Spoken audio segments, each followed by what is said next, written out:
Hello everyone, Gokarna అయితే reach అయినామని చెప్పినాను కదా. సో అక్కడ దర్శనానికి 5 o'clock అవుతుందన్నారు. సో ఈ టైంలో అయితే మేము ఓమ్ బీచ్ వెళ్దాం అనుకున్నాము. సో అది ఇక్కడ నుంచి అంటే గోకర్ణ నుండి 8 కిలోమీటర్స్ ఉందన్నమాట.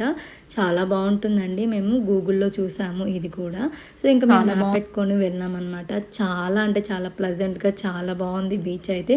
ఇంకా పిల్లలకైతే డ్రెస్సెస్ చేంజ్ చేసేసి ఇంకా వెళ్ళాం అనమాట. సో ఇంకా ఇక్కడ స్టే చేయడానికి హోటల్స్ కూడా ఉన్నాయి. చాలా ప్లెజెంట్గా చాలా బాగుందన్నమాట. సో ఇంకా ఎంట్రన్స్ అంటే ఇలా ఉంది. ఇక్కడైతే షాపింగ్ కూడా అవైలబుల్గా ఉందన్నమాట. డ్రెస్సెస్ ఇవన్నీ ఉన్నాయి.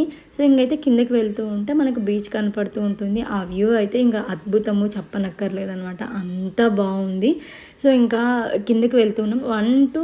150 స్టెప్స్ ఉన్నాయన్నమాట ఇక్కడ. సో ఇంకదే చాలా నీట్గా చాలా బాగుందన్నమాట.